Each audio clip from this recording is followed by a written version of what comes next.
अगर कोई इंसान तुम्हें अपमानित करे और तुम चुप रह जाओ, हम्म तो दुनिया क्या समझती है?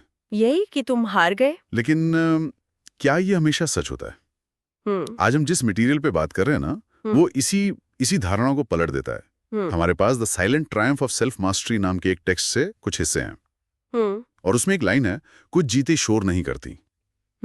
तो सवाल ये उठता है कि क्या चुप्पी वाकई में कमजोरी है, या ये ताकत दिखाने का कोई और ही तरीका है? बिल्कुल। आज की हमारी कोशिश बस यही है, ये समझना कि चुप रहना एक बहुत मजबूत जवाब कैसे हो सकता है। हाँ।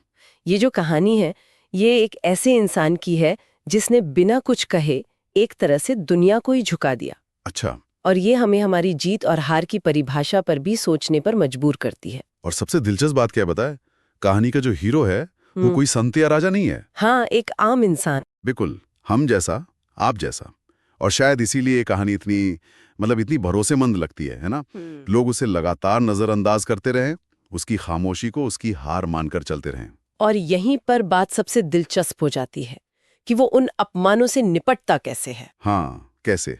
टेक्स्ट के मुताबिक वो हर बेइज्जती को अपने अंदर की ताकत में बदल रहा था। ताकत में? हाँ, ये कोई बाहरी दिखावा नहीं था, ये एक पूरी तरह से अंदरूनी प्रक्रिया थी। लेकिन कोई ऐसा करता कैसे है?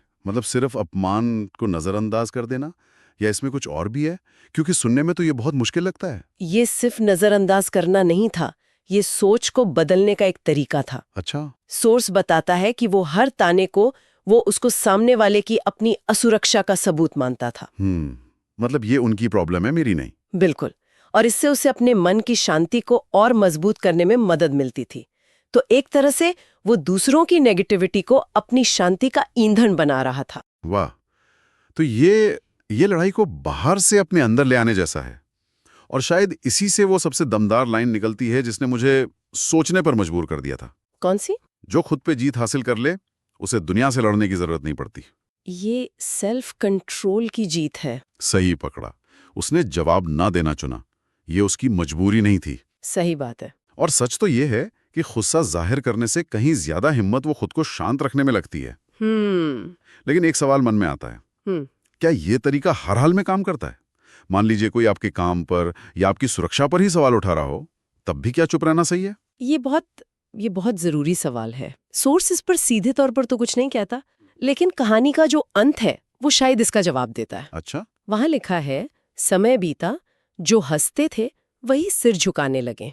सच कह रहा हूं, जब मैंने ये पढ़ा तो मेरे रोंगटे खड़े हो गए। और इसमें समय का बहुत बड़ा हाथ है। हाँ, बिल्कुल। उसकी जीत उसे फौरन नहीं मिली। ये सब्र और धीरज का नतीजा था। समय ने दुनिया को दिखाया कि उसकी खामोशी में कितना वजन था। कहानी के आखिर में लिखा है, वो आदमी आज भी चुप है क्योंकि अब उसे कुछ साबित करने की जरूरत ही नहीं है। उसकी चुप्पी ही उसका सबसे बड़ा बयान बन गई। बिल्कुल। तो कुल मिलाकर ये कहानी हमें यही सिखाती है कि खामोशी वो हमेशा हार नहीं होती। हाँ। कभी कभी ये इतने गहरे आत्मनियंत्रण और ताकत का सबूत होती है जिसे इस शोर मचाने वाली दुनिया वो देख ही नहीं पाती। सही बात है। और जाते जाते सुनने वालों के लिए एक विचार छोड़ जाते हैं। जरूर। सोर्स के मुताबिक चुप्पी कभी कभी सबसे खतरनाक जीत होती है। सबसे खतरनाक। हाँ, और ये हमें ये सोचने पर मजबूर करता है कि अगर असली ताकत को किसी बाहरी तारीफ या वैलिडेशन की जरूरत ही नहीं है, तो आज के इस दिखावे और शोर की दुनिया में जीत का असली मतलब क्या है?